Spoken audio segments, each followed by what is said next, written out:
कैसे हैं आप। मैं सीमा डमन मेरे इस YouTube चैनल में आपका बहुत बहुत स्वागत करती हूं।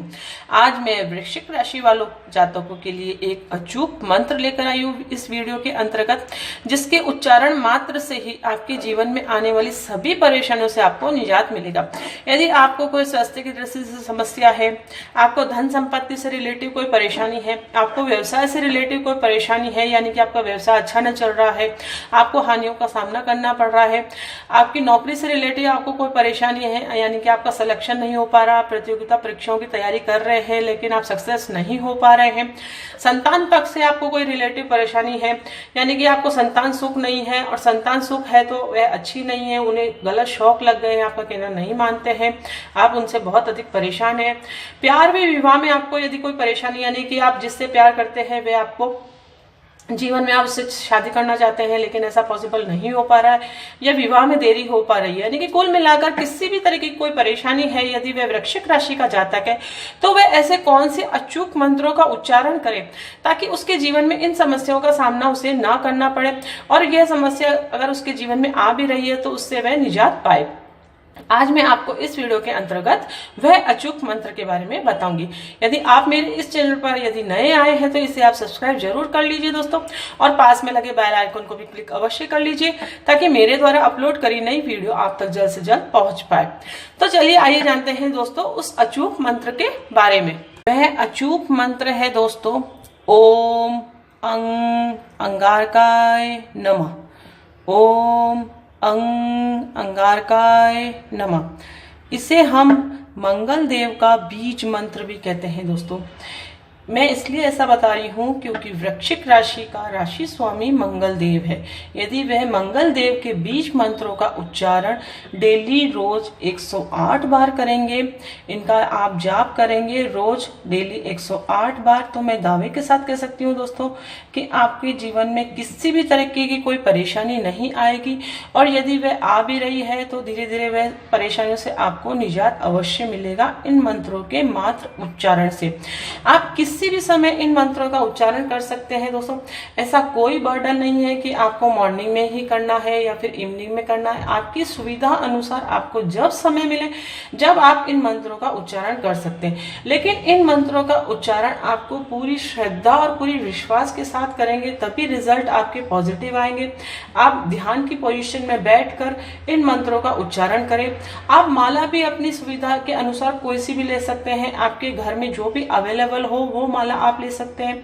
अन्यथा इसके अलावा आप यदि तुलसी की माला लेंगे तो वह सबसे बेस्ट रहेगा, नहीं तो तुलसी की माला अगर आपके घर में ना हो तो आप किसी भी तरीके की कोई भी माला आप ले सकते हैं। मंत्र उच्चारण की बात, आप जब डेली इन मंत्रों का उच्चारण करने लग जाएंगे और इनकी संख्या जब 10,000 हो जाएगी तब ये मंत्र सिद्ध हो जाते हैं दोस्तों।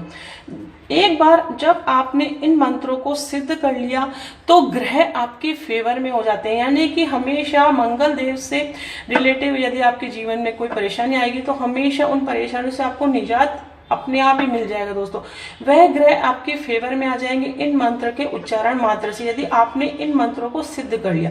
एक बार इन मंत्रों को आपने सिद्ध कर लिया तो फिर आपको डेली इन मंत्रों के उच्चारण करने की आवश्यकता नहीं है, फिर आप इन मंत्रों का उच्चारण करना छोड़ सकते हैं। सिर्फ आप वीक में एक बार इनकी एक माला फेरेंगे तो ही आपके लिए काफी रहेगा। आपके जीवन में किसी भी तरीके की आपकी कोई परेशानी नहीं आएगी यदि आपने इन मंत्रों का उच्चारण करना शुरू कर दिया, और उन्हें यदि आपने सिद्ध कर लिया तो आपके जीवन में सभी परेशानियों से निजात आपको अवश्य मिलेगा।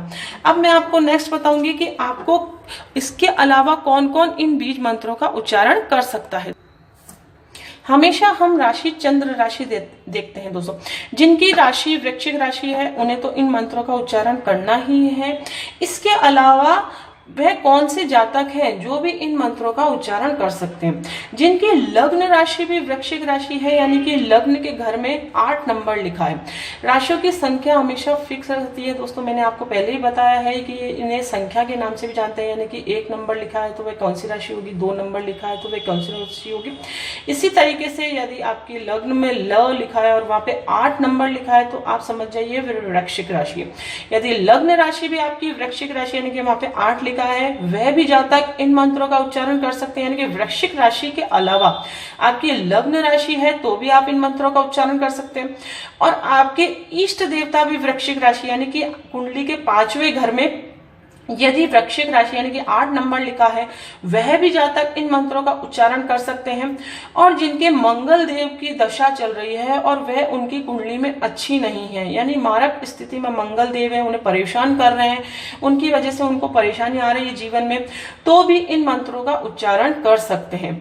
और मंगल देव यदि आपके कारक है लेकिन उनकी डिग्री कम है, डिग्री से अभी आपको इतना ज्ञान नहीं होगा, एक अच्छे ज्योतिष आपको बता पाएंगे कि डिग्री क्या है। यदि आप किसी अच्छे ज्योतिष से पूछेंगे कि मेरे इस देवता की डिग्री क्या है तो वे आपको अच्छे से बता पाएंगे कि कुंडली विवेचन में ही ये पता चलता है। अभी इस टॉपिक के ऊपर मैं आपको नेक्स्ट में क्लियर करूंगी कि डिग्री किन्हें कहा जाता है। लेकिन आप इतना समझ लीजिए जिनकी मंगल देव कारक स्थिति में है लेकिन उनकी डिग्री कम है वह भी इन मंत्रों के उच्चारण से उनके रिजल्ट जो आने वाले हैं उन्हें पॉजिटिव में कन्वर्ट कर सकते हैं। यानी कि इन मंत्रों में बहुत अधिक शक्ति है दोस्तों।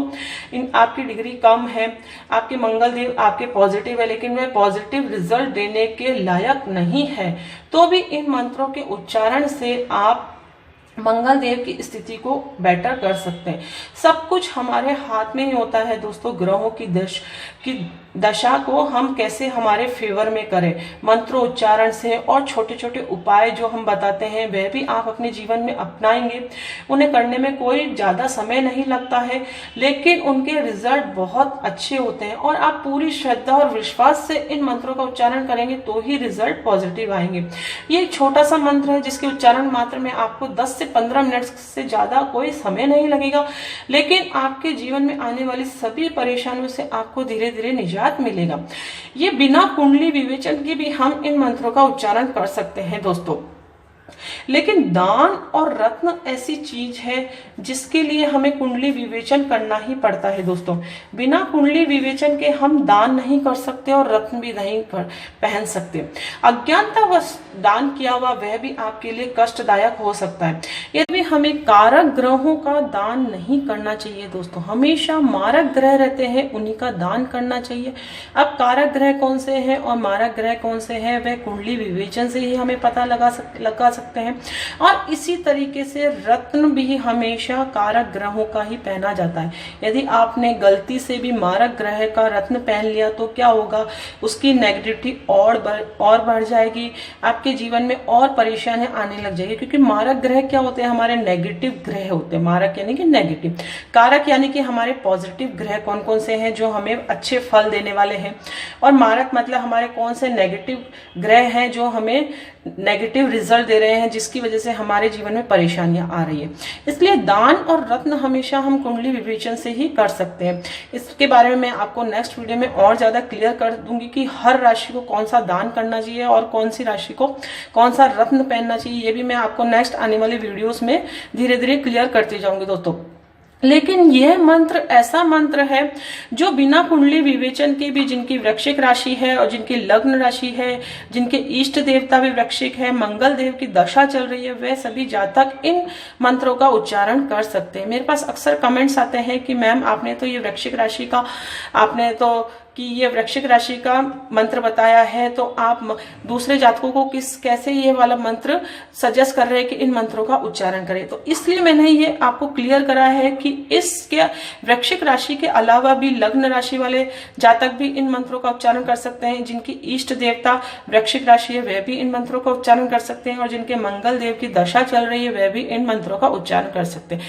जैसे कि मैंने कुंभ के अचूक मंत्रों का बताया है वीडियो में। यदि आपकी शनि की दशा चल रही है तो भी आप इन मंत्रों का उच्चारण कर सकते हैं। इसी तरीके से अलग अलग जातक भी इन मंत्रों का उच्चारण कर सकते हैं, वह मैंने आपको सब बता दिया है। और दान और रत्न आप भूल के भी बिना कुंडली विवेचन के ना करें। किसी ने आपको सलाह दे दी कि आप यह दान करिए, तो बिना कुंडली विवेचन के आप दान कभी भी ना करें। क्या पता वह दान किया हुआ ही आपके नेगेटिव रिजल्ट ला रहा हो आपके जीवन में। इसलिए हमेशा कोई भी कार्य करे तो वह सूझबूझ के करे और अच्छे से किसी ज्योतिष की अच्छे से सलाह लेकर ही आप अवश्य कार्य करें। यदि आपके माइंड में कोई भी क्वेश्चन यदि पुटअप हो रहा हो, आपके कोई भी डाउट्स हो, तो आप मुझे कमेंट्स के द्वारा पूछ सकते हैं दोस्तों, मैं आपको जवाब अवश्य दूंगी। और आपको मेरा ये वीडियो कैसा लगा उसे आप प्लीज जरूर बताइए कमेंट्स के द्वारा, ताकि आने वाले नेक्स्ट वीडियो में मैं आपके लिए बेटर से बेटर वीडियो ला सकूं। तो मिलते हैं नेक्स्ट वीडियो में, तब तक के लिए thank you and bye bye.